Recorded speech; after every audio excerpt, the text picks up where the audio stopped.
कांग्रेस के दिग्गज नेता शांति धारीवाल एक दूसरे के आमने सामने आ गए और क्या कुछ नहीं कहा एक दूसरे के लिए, सुन लेते हैं।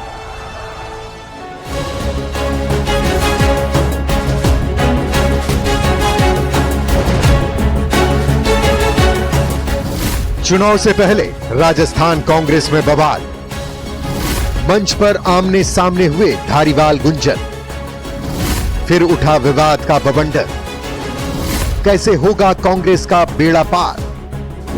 प्रहलाद गुंजल और शांति धारीवाल की ये वो तस्वीर है जिस पर तमाम तरह की चर्चाएं चल रही हैं। माना जा रहा है कि दोनों दिग्गजों की अदावत अब खत्म हो चली है और कोटा बूंदी में बीजेपी के प्रत्याशी ओम बिड़ला को शिकस्त देने के लिए प्रहलाद और शांति ने एक दूसरे से हाथ मिला लिया है। दरअसल प्रहलाद गुंजल ने गुरुवार देर शाम शांति धारीवाल के आवास पर पहुंचकर उनसे आशीर्वाद लिया था। प्रदेश के पूर्व मंत्री शांति धारीवाल ने भी प्रहलाद गुंजल को प्रत्याशी बनाए जाने पर बधाई दी थी। मिली जानकारी के मुताबिक शांति ने प्रहलाद से कहा कि कांग्रेस पार्टी ने आपको उम्मीदवार बनाया है, इसलिए हम सब मिलकर पार्टी के लिए पूरी मेहनत करेंगे। प्रहलाद गुंजल ने भी बड़ा दिल दिखाते हुए कहा कि आपके मार्गदर्शन में ही चुनाव लड़ा जाएगा। खबर है कि कांग्रेस नेता प्रहलाद गुंजल और पूर्व मंत्री शांति धारीवाल के बीच करीब 1 घंटे तक अलग अलग मुद्दों पर चर्चा हुई, जिसमें चुनावी रणनीति भी शामिल है। इससे पहले विधानसभा चुनाव में गुंजल लोकसभा अध्यक्ष ओम बिड़ला के निवास पर गए थे, लेकिन हार के बाद उन्हीं पर हमलावर हो गए। बहरहाल कांग्रेस खेमे में चुनावी रणनीति पर चर्चा चल ही रही थी कि शुक्रवार को कुछ ऐसा देखने को मिला कि लोग भौचक्के के रह गए। कोटा में मंच पर बैठे प्रहलाद को शांति धारीवाल ने नसीहत क्या दे दी। दोनों की अदावत एक बार फिर सुर्खियां बन गई। प्रहलाद जी, आपका आज तक का जो करतब रहा है वो सांप्रदायिकता के विरुद्ध सांप्रदायिकता का रहा है, इसलिए आपको अपने आप को बदलना पड़ेगा। गलत कह रहे हैं, और सेकुलर बनना गलत कह रहे हैं। मैंने भारतीय जनता पार्टी की राजनीति में रहते हुए भी कभी वो छोड़ दिया आपने, वो छोड़ दिया। कभी नहीं। भारतीय जनता पार्टी छोड़ दी, बहुत बढ़िया है। आप जैसे सीनियर नेता को इस मंच पर इस प्रकार की भाषा का इस्तेमाल नहीं करना चाहिए। मैं तो करूंगा। आपको बताते चले कि प्रहलाद गुंजल ने बीजेपी में रहते हुए शांति धारीवाल पर जमकर हमले बोले थे। कई बार उन पर भ्रष्टाचार के आरोप लगाए थे। चंबल रिवर फ्रंट को लेकर भी एनजीटी का दरवाजा खटखटाया था, जिसके चलते तत्कालीन CM Ashok Gehlot Chambal river front के उद्घाटन पर नहीं आए थे। वक्त बदला। प्रहलाद गुंजल बीजेपी छोड़कर कांग्रेस में शामिल हो चुकी पूर्व मंत्री शांति धारीवाल और प्रहलाद गुंजल एक दूसरे के धुर विरोधी रह चुके हैं, एक दूसरे के खिलाफ चुनाव लड़ चुके हैं। इसलिए आशंका उठ रही थी कि दोनों धुर विरोधी नेताओं के बीच सियासी पटरी कैसे बैठेगी, लेकिन मोटिव एक था। इसलिए 2 बार के सांसद और लोकसभा अध्यक्ष ओम बिड़ला को पटकनी देने के लिए दोनों साथ आए, लेकिन दोनों दिग्गजों के बीच शुक्रवार को हुई सार्वजनिक कलह ने तमाम आशंकाओं को पैदा कर दिया है।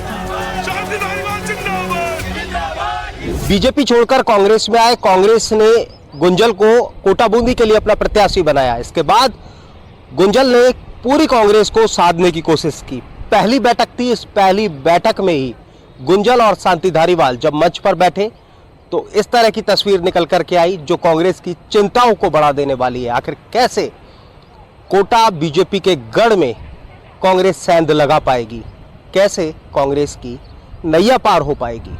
हिमांशु मित्तल, न्यूज़ 18, कोटा। धोरों की धरा की राजनीति के बाद अब पहाड़ों में क्या चल रहा है सियासी गलियारों में, उसका रुख करते हैं हिमाचल प्रदेश के मंडी से। इस बार बीजेपी ने कंगना रनौत को चुनावी मैदान में उतारा है। बीजेपी उम्मीदवार बनने के बाद न्यूज़ 18 से कंगना रनौत ने खास बातचीत की। क्या कुछ उन्होंने कहा है, आइए आपको सुना। मंडी संसदीय क्षेत्र से भाजपा प्रत्याशी कंगना रनौत इस वक्त हमारे साथ हैं। विक्रमादित्य सिंह कह रहे हैं, हवाला दे रहे हैं, वो पोस्ट कर रहे हैं सनी देओल की एक पोस्ट को, कह रहे हैं कि आपदा में नहीं थी, अब शायद मुंबई जाना पड़ेगा। देखिए, अगर वो मुझे किसी और से मिला रहे हैं तो किसी और से तो मुझे कभी फिल्म इंडस्ट्री वाले नहीं मिला सके। जो भी आज तक किसी हीरोइन ने किया है मैंने उससे अलग होकर अपने एक्टिंग के दम पर, ना कि हीरो के साइड में खड़े होकर या किसी तरह के आइटम नंबर से माइलेज खाकर मैंने काम किया है, कभी भी नहीं। तो मेरे जो काम करने का तरीका है वो मेरा है, और किसी भी दूसरे लोगों का एग्जाम्पल मेरे काम में मत दीजिए। यहाँ पे हर जगह गांव-गांव में मेरे रिश्तेदार हैं। क्या मैं यहाँ आती, मेरे भाई की शादी कहाँ हुई, मैं क्या यहाँ हर महीना नहीं आती? तो इस तरह की जो बहकावे की जो बातें हैं, ये जो कांग्रेस पार्टी की है, इसमें मैं चाहूंगी कि हमारे हिमाचल के भोले भाले लोग ना पड़े और उनको जो है उस दिन, जिस दिन वोटिंग होगी, उस दिन करारा जवाब दें। एक आखिरी सवाल, क्या प्राथमिकताएं रहने वाली हैं? देखिए, अब हमारा जो जितना भी एजेंडाज होंगे वो हम बहुत जल्दी ही क्लियर करेंगे, लेकिन ऐसा अगर देखा जाए तो सरकाघाट में काम करने के लिए तो बहुत है, आप लोगों को भी पता है। चाहे वो हॉस्पिटल्स हों, चाहे केंद्रीय विद्यालय हो, चाहे वो सड़कें हों, रोड्स के, तो काम तो बहुत है करने के लिए। जितना जल्दी शुरू हो जाए उतना ही बेटर।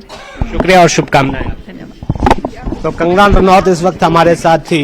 बेबाकी से इन्होंने जो है अपनी बात रखी है और साथ में जो सवाल इन पर उठाए गए हैं उसको लेकर भी किस तरह से इन्होंने जवाब दिया है। अब देखना होगा कि शुरुआत कंगना रनौत ने कर ली है। अब आगे देखना होगा कि ये सफर कितना आगे तक जाता है। सरकाघाट से मेरे कैमरा सहयोगी दीपक राणा के साथ रणबीर सिंह, न्यूज़ 18 हिमाचल। और आखिरकार बिहार में महागठबंधन में सीट शेयरिंग का फॉर्मूला फाइनल हो गया। शुक्रवार को पटना में ज्वाइंट प्रेस कॉन्फ्रेंस के जरिए इसकी घोषणा की गई और इसके साथ ही एक बार फिर से न्यूज़ 18 की खबर पर मोहर भी लग गई। हमने जिस 26 + 9 + 5 का सीट शेयरिंग का फॉर्मूला बताया था, ठीक वही घोषणा महागठबंधन की ओर से भी की गई है। किस पार्टी को कितनी और कहां की सीटें मिली हैं, आइए इस रिपोर्ट के जरिए समझते हैं।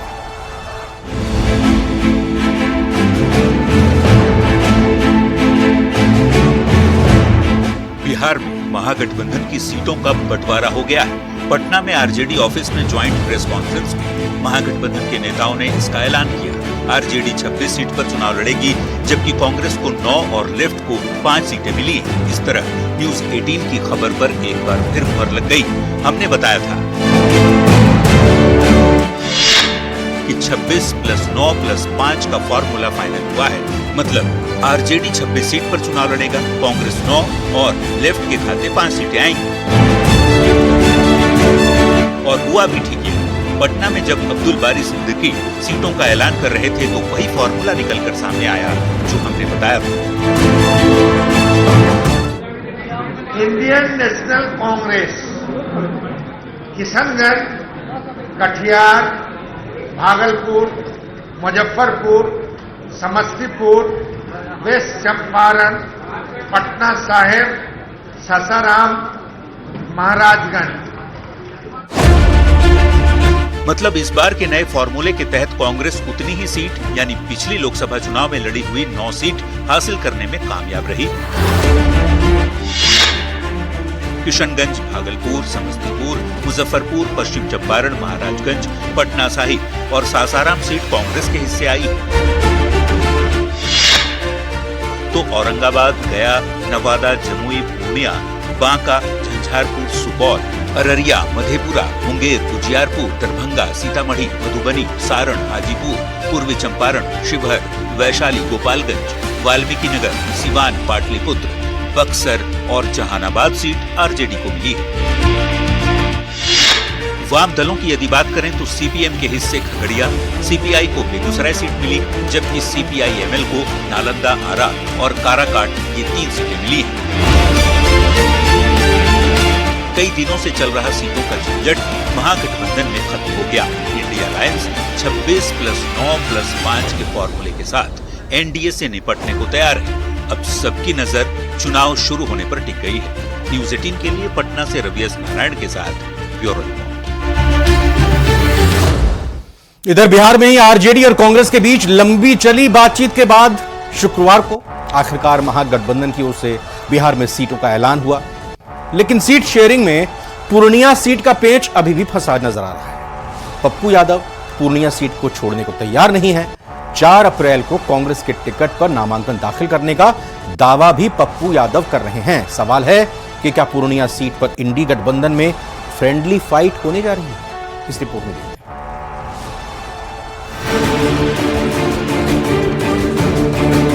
कांग्रेस की झंडा ही पूर्णिया में रहेगी और कांग्रेस की झंडा ही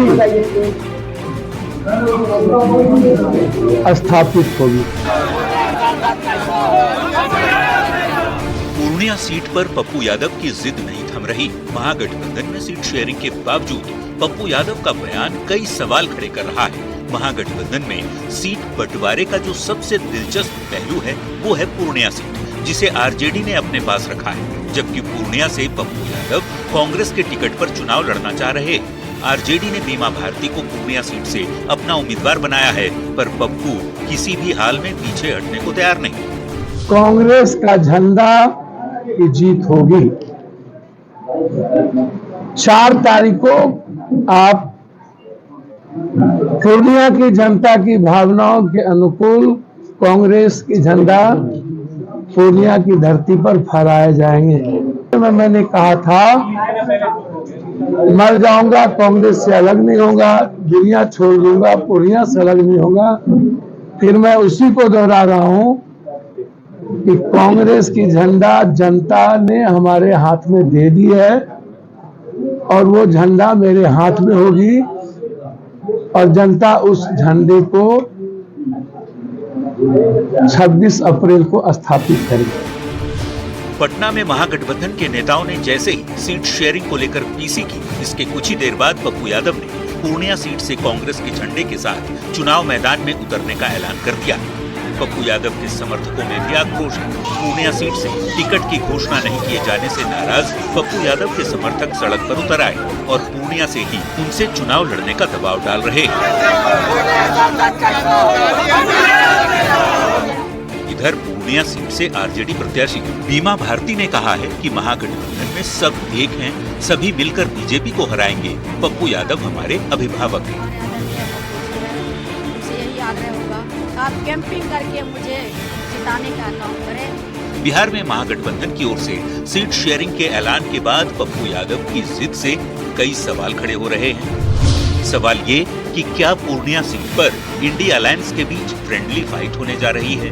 सवाल ये भी कि यदि महागठबंधन में फ्रेंडली फाइट होता है तो फिर इससे किसे फायदा पहुंचने वाला है। हालांकि महागठबंधन के बीच पूर्णिया सीट को लेकर जारी उठापटक पर एनडीए की ओर से तंज भी कसा जा रहा है।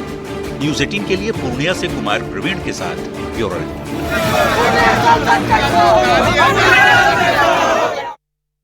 राजस्थान की राजनीति से जुड़ी एक बड़ी खबर, कांग्रेस को झटके लगने वाली एक बड़ी खबर। टोंक में लोकसभा चुनाव से पहले कांग्रेस को झटका लगा है। बड़ी संख्या में कांग्रेस पदाधिकारी बीजेपी में शामिल हो गए हैं।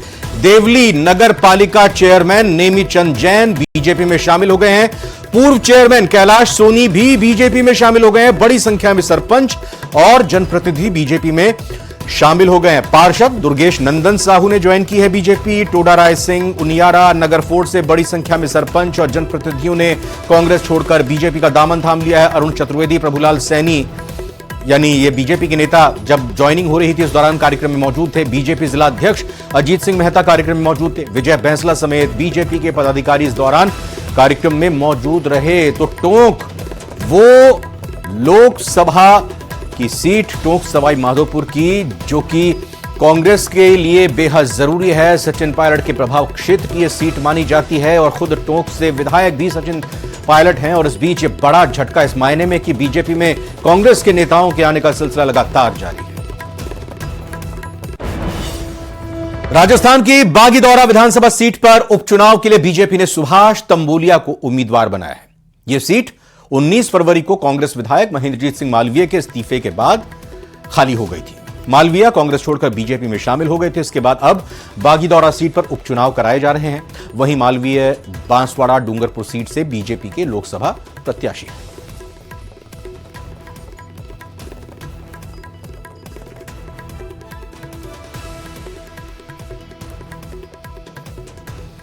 बीजेपी नेता और पूर्व केंद्रीय मंत्री लालचंद कटारिया ने दावा किया है कि प्रदेश की सभी 25 सीटों पर बीजेपी जीत दर्ज करेगी। देश में पीएम मोदी के नाम की लहर है। राम मंदिर का निर्माण और राष्ट्रवाद के नाम पर यह चुनाव हो रहे हैं और इस चुनाव में सनातन संस्कृति की गूंज है और पूरा देश पीएम मोदी के साथ खड़ा है। एनडीए 400 सीटें जीतेगी। राजस्थान की बात कहूं तो यहां के जो हमारे लोकप्रिय मुख्यमंत्री है भजनलाल जी शर्मा साहब, वो रात और दिन मेहनत कर रहे हैं, किसान परिवार से हैं, सब चीज़ों को समझते हैं, ग्रामीण पृष्ठभूमि के व्यक्ति हैं। उनको ये सब पता है कि किसान की क्या पीड़ा है, नौजवान की क्या पीड़ा है, बेरोजगार की क्या पीड़ा है। ये सब बातें उनके जहन में है और उसी पे वो काम कर रहे हैं। लोकसभा चुनाव के नामांकन के बाद आरोप प्रत्यारोप की राजनीति शुरू हो गई है। नेता प्रतिपक्ष टीकाराम जूली ने जिला निर्वाचन अधिकारी से बीजेपी नेताओं पर आचार संहिता के उल्लंघन का आरोप लगाया है। नामांकन सभा के दिन हेलमेट बांटने के आरोप लगाए हैं।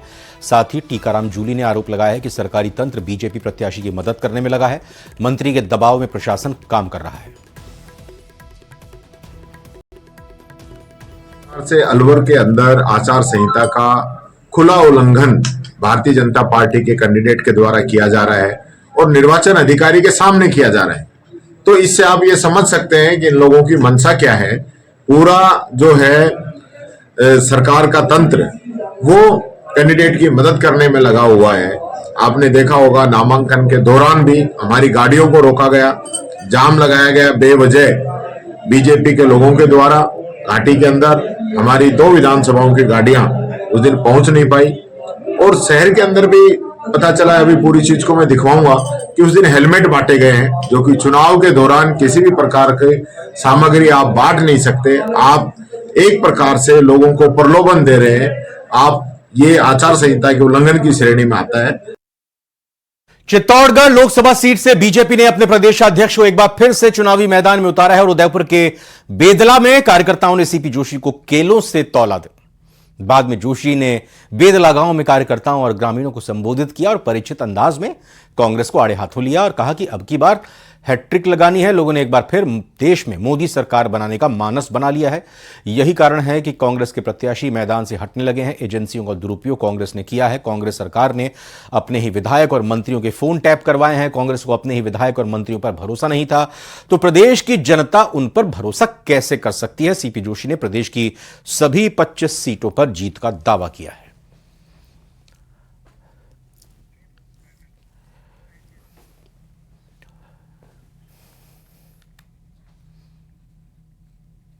प्रत्याशी के नामांकन के दौरान अक्सर रोचक, दिलचस्प, आकर्षक तस्वीरें देखने को मिल जाती हैं। ऐसी एक तस्वीर सामने आई है भीलवाड़ा से, जहां निर्दलीय प्रत्याशी के तौर पर मैदान में उतरे मोतीलाल सिंघानिया बैलगाड़ी में सवार होकर नामांकन करने के लिए पहुंचे। ये रिपोर्ट है।